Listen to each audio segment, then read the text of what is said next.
Welcome to the Wife Stories YouTube channel. New video every day, and don't forget to subscribe. Here we go. How do you feel about jealousy? I can confidently say that if there's a feeling of jealousy, it's not just arbitrary. In any case, jealousy doesn't lead to anything good, and you need to solve this problem by communicating with your partner or by seeking help from a specialist. I did neither, and I faced terrible consequences. I recall reading that in a large survey, over 90% of individuals claimed to have said the same thing following a vehicle crash. It wasn't a multiple-choice question. Rather, it required filling in the blank. Perhaps it wasn't the appropriate time to find humor in such a situation, but I found myself aligning with that majority. It dawned on me that this marked the first instance where I was the cause of a collision. Previously, I had been the one struck. My face met the airbag upon impact, yet surprisingly, I didn't feel any pain. A couple of silver linings. There was a distinct smell of radiator fluid, indicating likely damage, and I'd also caught a whiff of brake fluid. Oddly, I didn't feel disoriented. The reality of the situation didn't match my expectations. As I sat there contemplating, I realized I hadn't really envisioned how it would unfold. On the bright side, there was no scent of gasoline or smoke, though my truck had ceased running. It seemed returning to work was out of the question. I had this nagging feeling that my truck would collide with a wall, shattering glass everywhere. Did it happen like that? Hell no. It was far worse. Not only did my truck crash into the wall, it plowed straight through until it was completely inside. If I could find a mirror, I'd gauge how far into the room I'd gone. But with my face pressed against the airbag, visibility was zero. I couldn't tell how much time had passed when a concerned voice asked if I was hurt. How was I supposed to answer with my lips on the airbag? The commotion grew, and then a woman screamed, "People are hurt." Oh my God, it's bad. Well, she definitely wasn't referring to me, which was a relief. Sirens wailed in the distance. Fire trucks have a distinct sound compared to ambulances. I figured one of each was about to arrive on the scene. It was chaotic. They were prioritizing the severely injured, while they used a chain and a winch to pull my truck back into the glaring midday sun. I emerged with only minor scratches and bruises. Another ambulance was busy loading a stretcher. The first one had departed a few minutes earlier. After a pat-down, they shoved me, handcuffed, into the back of a police car. Seems like losing control of your truck can still land you in trouble. At least I wasn't an immigrant facing a potential 110-year prison sentence. I wasn't sure why they didn't take me away immediately, but it gave me a chance to assess the damage. My truck had plowed through the wall, demolishing the door, window, and air conditioner. It didn't stop until it rammed the bed and box springs into the bathroom. Rooms 6 and 10 appeared unscathed, while room 8 was now out of commission. Well, at least it was a single-story building. My anger surged when I saw Joe loitering around the motel. I may not be a genius, but I was relieved I intervened. I refused to speak to the police. Surprisingly, the orange jumpsuit wasn't as uncomfortable as I anticipated. The cot, however, was. I wonder how the occupants of room 8 are faring. As I anticipated, I thought the truck would simply crash through the window. Nevertheless, I couldn't suppress my smile. Excuse my lack of manners. I'm Vince Clancy, 23 years old, married to a woman of the same age named Ginny. After high school, we made some mistakes and didn't achieve much. Despite not yet having a visible baby bump, we decided to marry. Unfortunately, 2 months later, Ginny had a miscarriage. Although it affected me, Ginny took it very personally. After 6 months of counseling, we agreed to postpone trying for a baby for a few years. However, her mood swings persist to this day. Moreover, our impromptu wedding derailed our plans for college. Instead of pursuing a degree, I took up a job to train as an electrician. Ginny found work as a temporary laborer, often filling in as a receptionist. Her assignments vary from just one day to occasionally lasting a week when someone goes on vacation. During my high school years, I participated in football without any major embarrassments. Ginny, one of the 6 basketball cheerleaders, faithfully attended all of my football games, and I reciprocated by supporting her at every basketball game. While Ginny's intention was likely to show her support for me, my motive was to shield her from unwanted attention. The basketball players and their associates were constantly trying to win her over, but none of them succeeded in swaying my feelings. The standout player on the basketball team was Joe Clark. Although we didn't share any close ties or mutual friends, our social circles rarely intersected. Nonetheless, Joe occasionally made suggestive remarks to Ginny, which she brushed off with a laugh. As someone prone to jealousy, I found it challenging to remain unaffected by his remarks. While I received honorable mention for the All-State team, Joe's recognition was limited to second-team All-Conference, largely due to the poor performance of our basketball team. Despite this, Joe secured a scholarship for books and meals at a nearby Division I college and joined summer leagues on campus after graduation. To my surprise, he earned playing time once the season began, proving himself to be a decent player when not surrounded by teammates prone to turnovers. Joe often brought his friends back for events like homecoming, including one particularly obnoxious individual named Nolan Larson, who enjoyed a godlike status due to his team's contention for a postseason playoff spot. Nolan consistently flirted with Ginny, sometimes even in my presence despite her being married. Ginny brushed it off with laughter.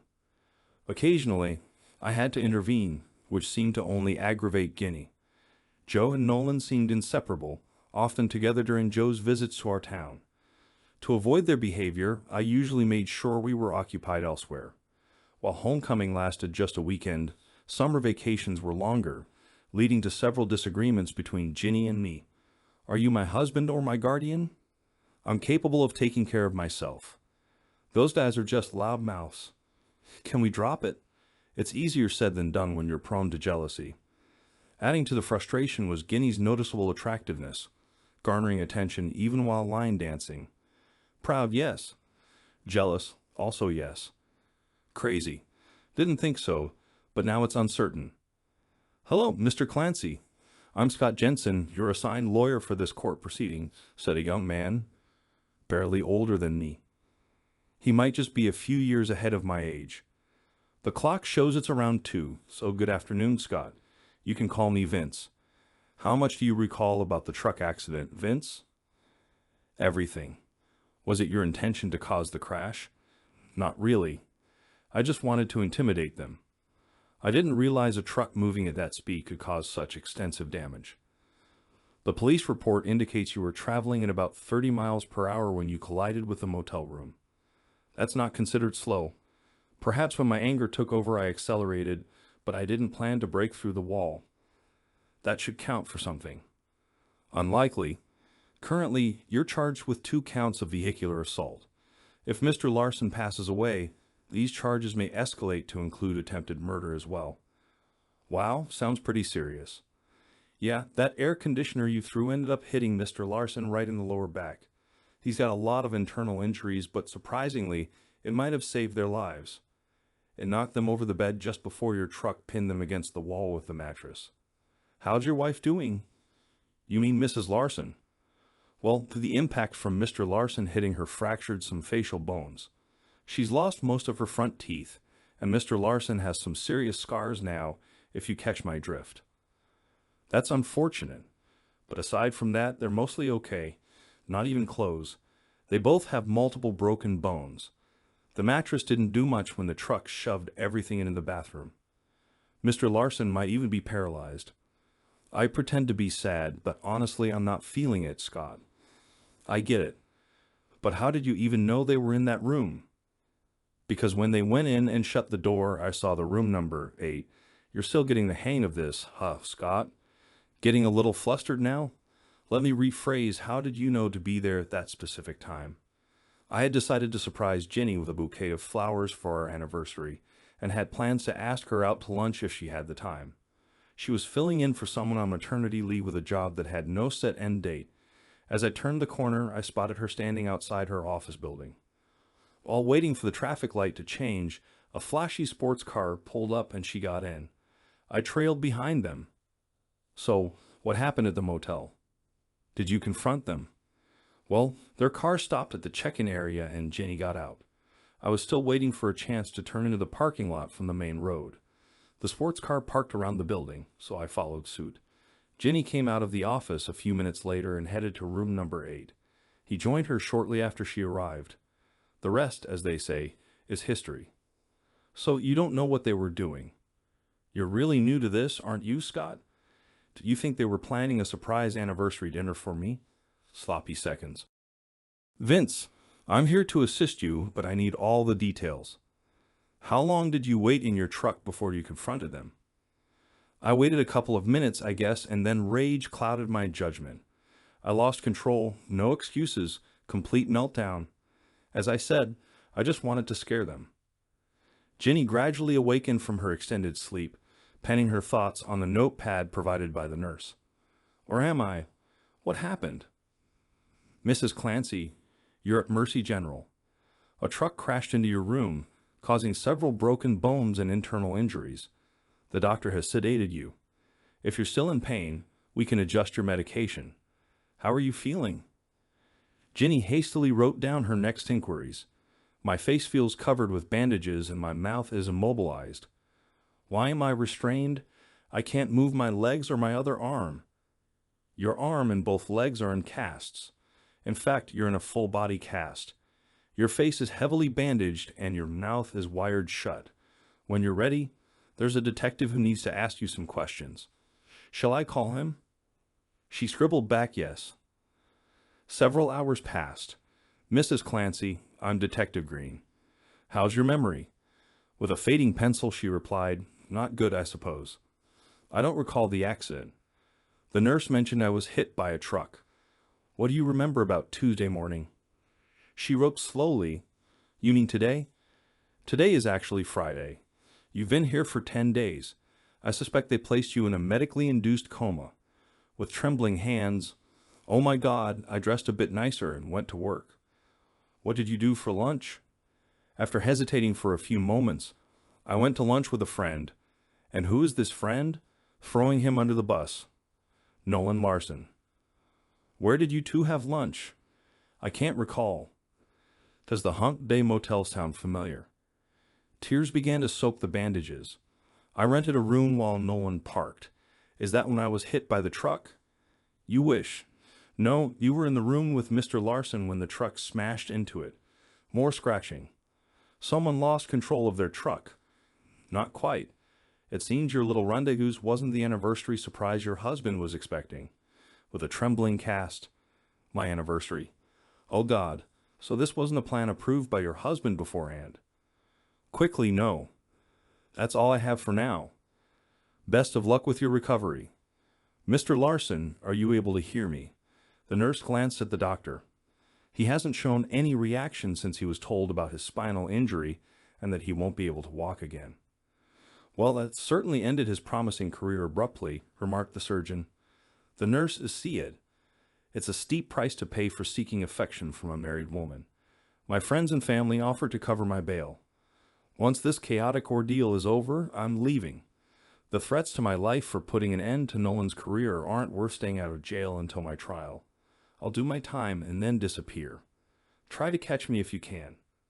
About 10 weeks after the incident, Ginny came to visit. She arrived in a wheelchair, but managed to hobble over to the visitor's room using crutches. Ginny, you seem to be doing well. Her tone was flat. I'm sorry I caused all of this. Did you really intend to harm me physically? No, I just wanted to scare you and put an end to your affair. How's your throat? That's not funny, Vince.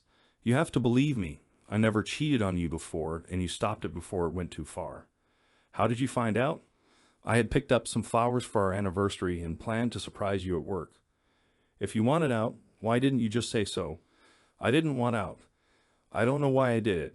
He was a celebrity and I fell for his lies. You know, he's paralyzed now, right? Yeah, I heard. Maybe you should sign him up for the Special Olympics.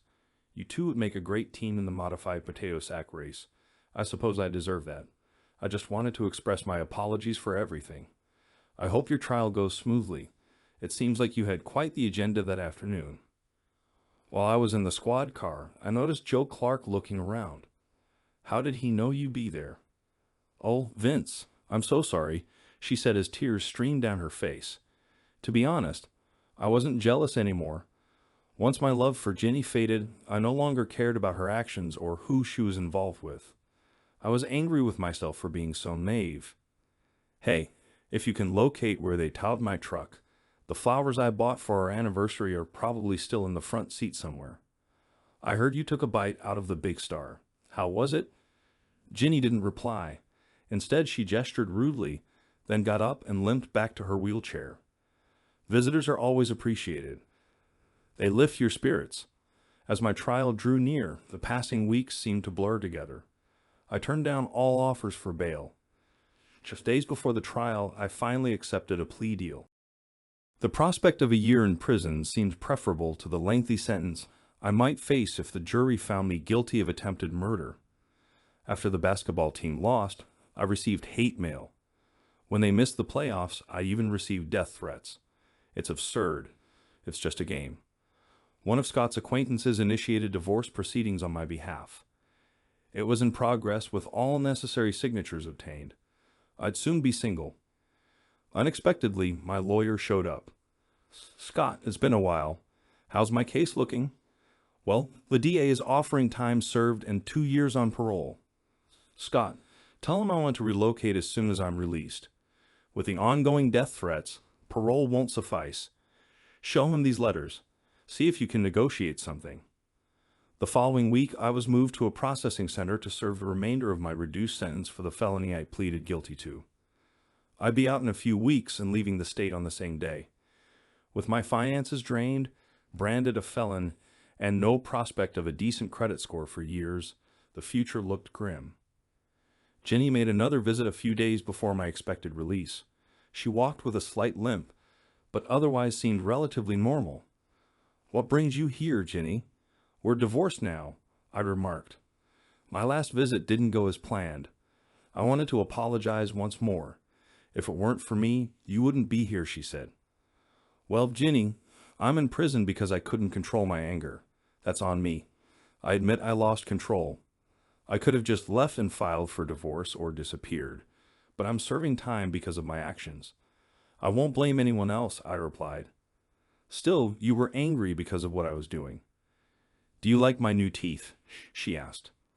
As lovely as ever. How are your boyfriends? I inquired. No need to be mean. I tried to ignore any talk or rumors about them.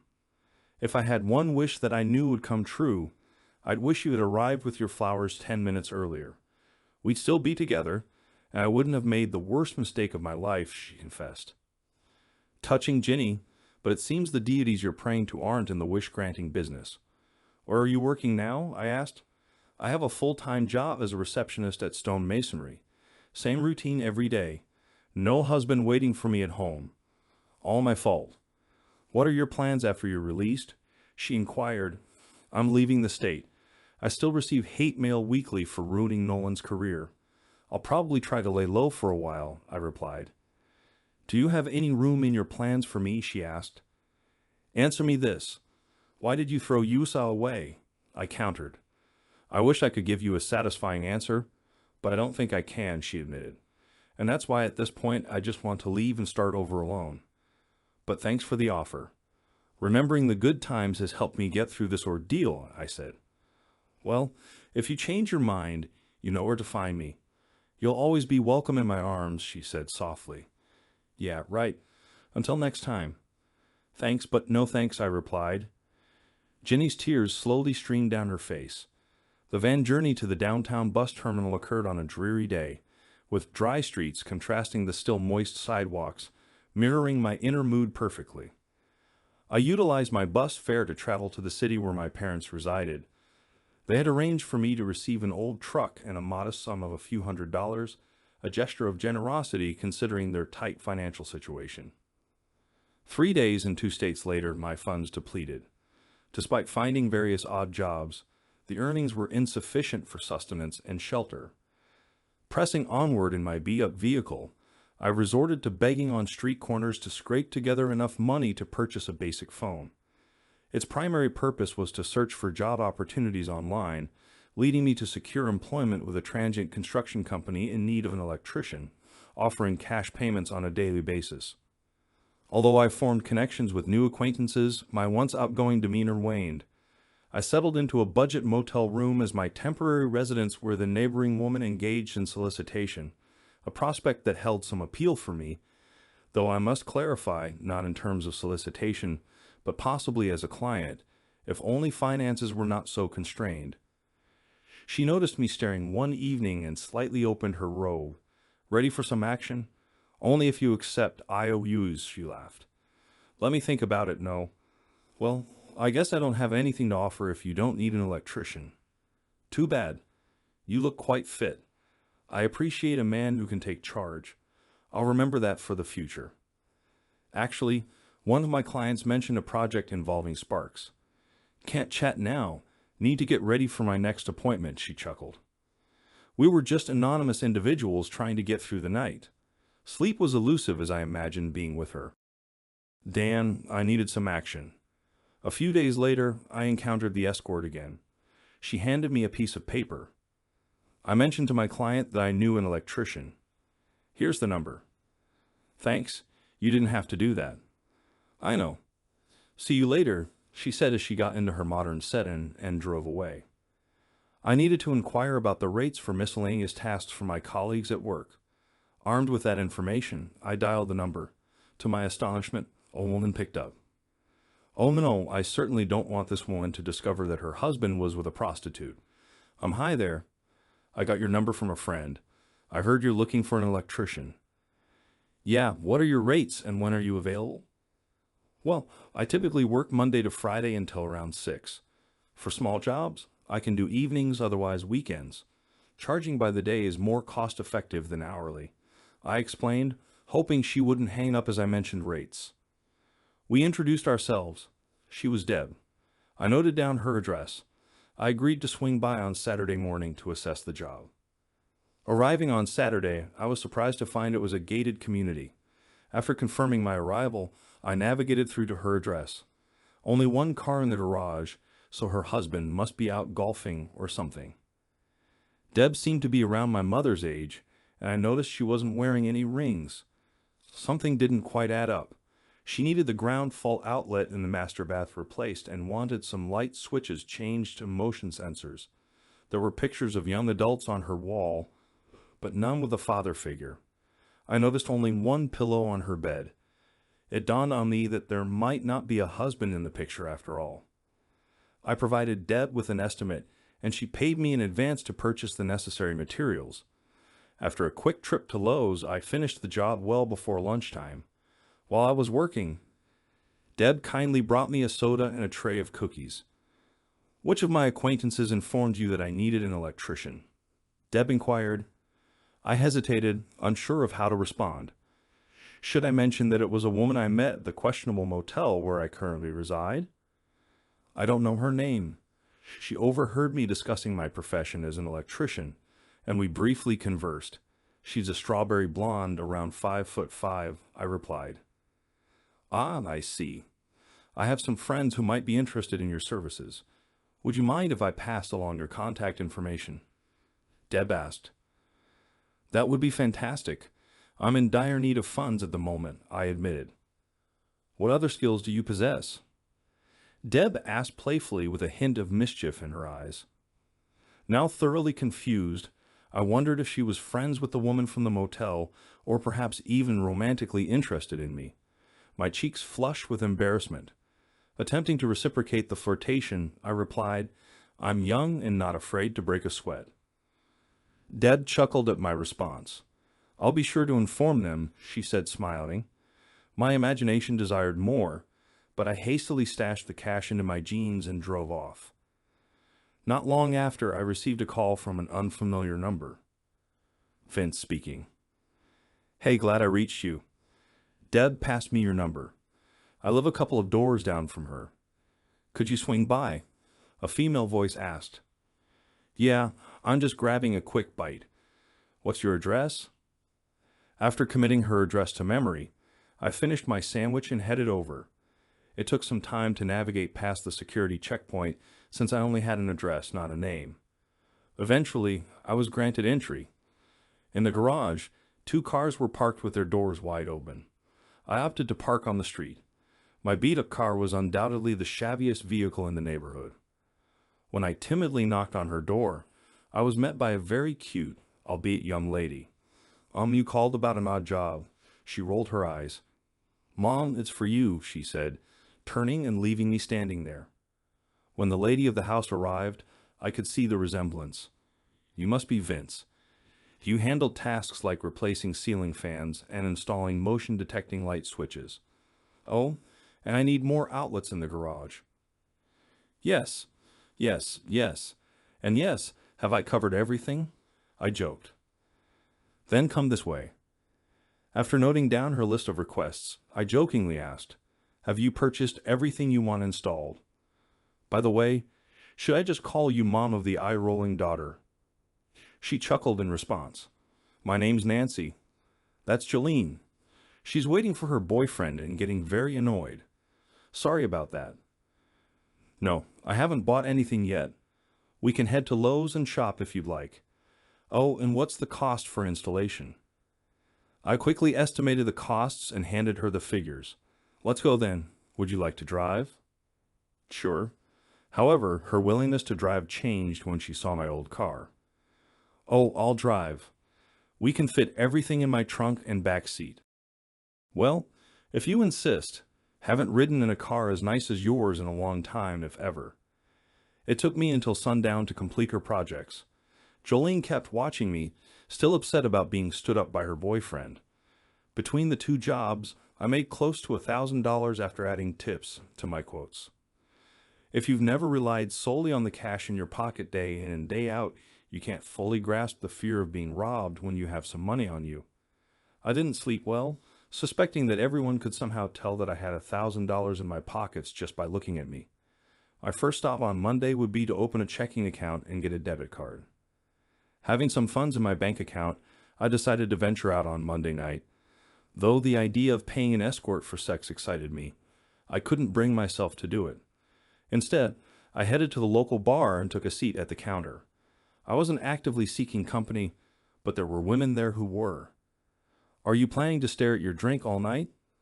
Some of us have made an effort to look good, and you haven't even glanced our way," said a woman as I looked up and noticed her.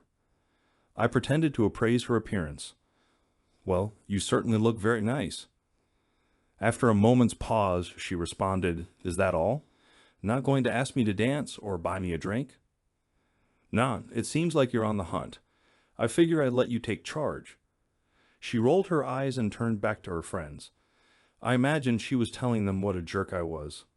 I had only come in for a drink and to wallow in self-pity. Can't a guy do that without being hit on? About 30 minutes later, the only woman not dancing walked over and sat beside me. "You're not checking out the guys, so I'm guessing you're dealing with when in trouble," she remarked. "Nope, not anymore. So, what's on your mind?" "I'd rather not talk about it. I'm just enjoying my beer and the scenery. What about you?" "My friends and I like coming here to drink and dance. Guys always think they're going to get lucky, but that's not why we're here. Don't get me wrong, there are plenty of women looking for some excitement, even married ones if you're into a bit of risk. In a small town like this, who would have thought such activities happened at night? We don't see ourselves as a small town, so you must be one of those big city slickers." "Yeah, I suppose. I never really got into the nightclub scene. Why's that?" "You're not bad to look at." "I got married early. Money was tight, so our nights out were spent at friends' parties or at the movies. Didn't work out, I presume, since I don't see a ring." "Bingo. Well, I came here to dance, and if you're not going to ask me, I'll catch up with you later. Ashley's my name." "I'm Vince. Nice chatting with you, Ashley." As I lay in bed that night, I realized it wasn't sex that I desired, it was companionship. Just talking with Ashley had lifted my spirits. I became somewhat of a regular at the local bar, having dinner there almost every evening. I wasn't looking to hook up, just to talk. The next time Ashley and her friends came in, I asked her to dance. Although invited to join them at their table, I declined. Conflicting emotions had me wondering which way was up. I received another referral call from the work I'd done for Deb. This lady lived in a different part of town. My Saturday morning was now booked. On the following Friday evening, I found myself perched on a bar stool, nibbling on a mix of pickles, hard-boiled eggs, and pretzels when I felt a tap on my shoulder. Glancing up into the mirror, I spotted her standing there. "Hey, Ashley, where's your group?" I inquired. "They're tending to the horses. Grab your meal and join me at a table," she instructed, turning to leave. Her tone sounded more like a command than a suggestion, so I complied. "Can I get you a drink?" I asked as I settled into my seat. "No, thank you. I'm aware money's tight for you, so I'll buy my own," she replied. "And how do you know about my financial situation?"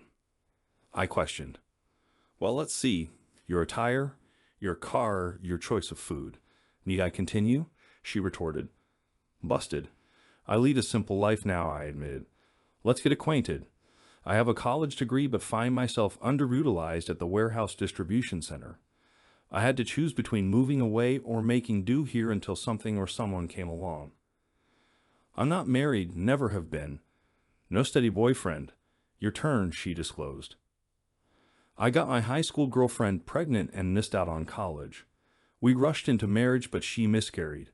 Later, I caught her entering a motel and drove my truck right into the same room. Ended up spending some time in prison since the guy is now paralyzed. Got divorced while serving time," I confessed. "Seriously?" she exclaimed. I scrolled through my phone, searching the internet for the story, then passed it to her to read. After a moment, she returned it. "So, still interested in getting to know each other?" I inquired as she scrutinized my expression. "Must have been quite a shock, you think?" Surprisingly, I never intended to hurt them. But the law didn't see it that way. My heart turned to ice in that prison cell. Been out for about a month now. Looks can be deceiving. Anything else I should be aware of? "I do electrical work for a guy who pays me cash. Lately, I've been taking on odd jobs on weekends for some extra money. Never had any run-ins with the law, aside from the incident with your ex?" "Nope, not even a traffic ticket. I lost control that day and paid a heavy price." "How much are you planning to spend here tonight?" "About 20. Why?" "Let's go to the thrift store and get you some decent clothes." The devil and angel on my shoulders were in fierce debate.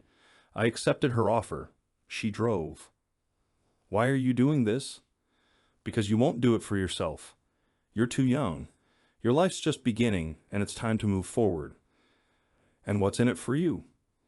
"If I still think you're a decent guy, I might ask you to take me out." Well, I ended up spending 30 that night but got several shirts and a couple of pairs of pants.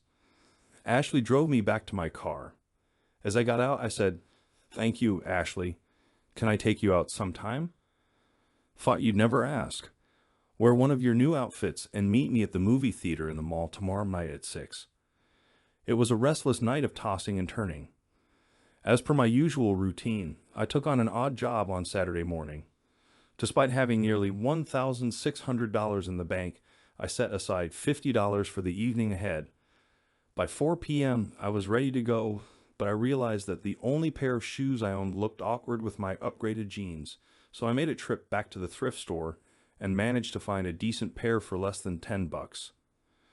What I thought was a one-on-one date turned out to be a double date. Ashley arrived with her friend and her date, which perhaps wasn't unexpected given my past as a convicted felon. Despite feeling somewhat excluded from their conversations filled with college memories, I still enjoyed the movie and drinks afterwards. Ashley seemed oblivious to my discomfort. Although I appreciated the peck on the lips, it was the hug that I truly cherished. It was the simple gesture I had missed the most. Before parting ways, I slipped Ashley a piece of paper with a brief note and my phone number on it. "You have my number, I don't have yours. Call me if I haven't scared you away," I said. She whispered, "I will," as she tucked the paper into her cleavage. Initially, I was pleased with how things were progressing, but it didn't last.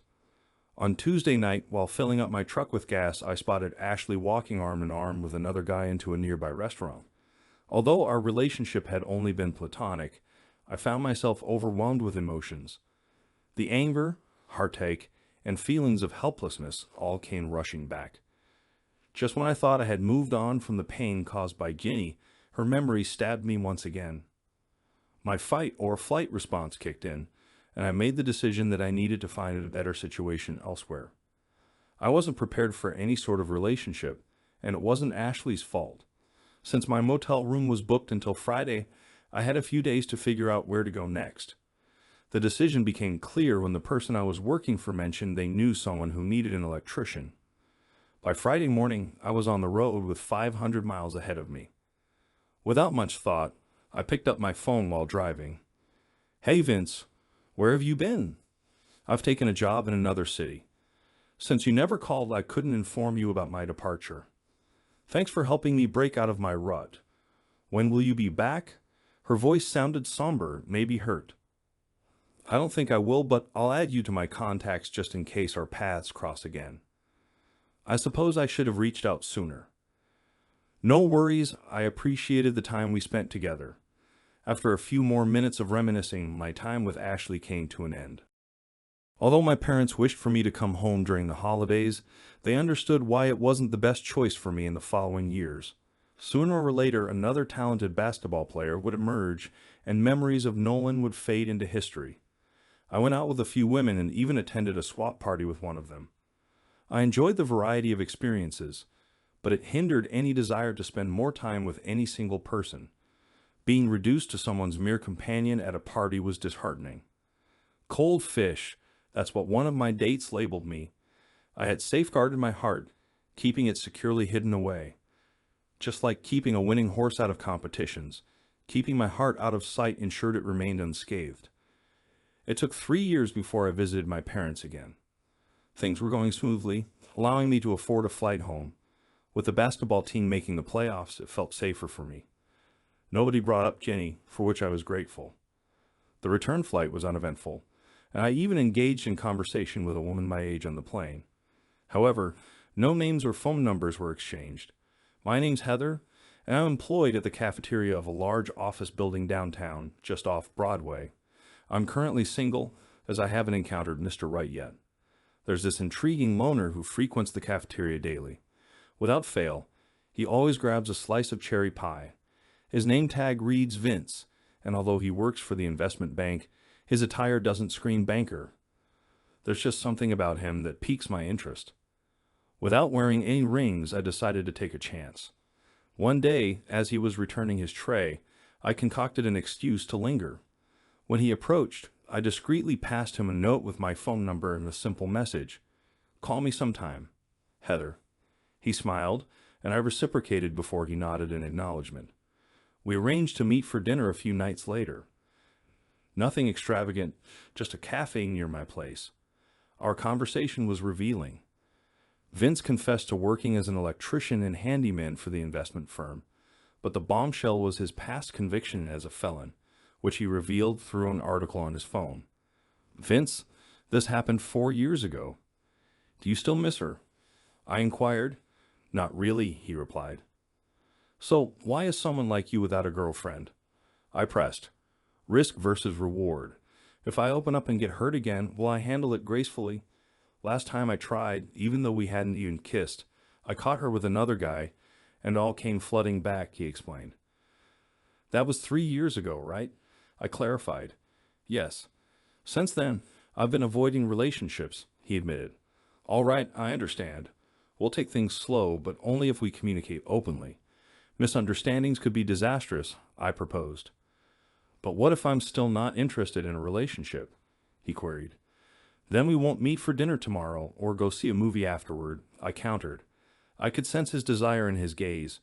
As he reached across the table, I reciprocated, intertwining our hands. For a moment, we sat in silent understanding. "See you tomorrow?" Vince softly murmured as he left the cafe. Butterflies fluttered within me, hinting that perhaps Vince could indeed be Mr. Right. Was it simple? Not at all. I'm a sociable person, and Vince needed constant reassurance that I belonged to him and no one else. He values cuddling as much as he does sex. I can spend hours reading a book while sitting in his lap as he watches sports. After we became intimate, Vince's possessiveness intensified. It wasn't easy, but we managed to overcome it. Understanding the reasons behind his behavior made it easier for me to accept him. Now we've been married for a decade. I've declined all dance requests except from his father at our wedding. I don't go out for girls' nights and always invite Vince to join me when I go shopping with friends. We have a 6-year-old daughter, and a 3-year-old son. We also experienced a miscarriage in between, which led us to seek counseling. With the help of the counselor, I persuaded Vince to attend extra sessions. He's been through a lot, but he's mine. I doubt I could find another man as loving as Vince.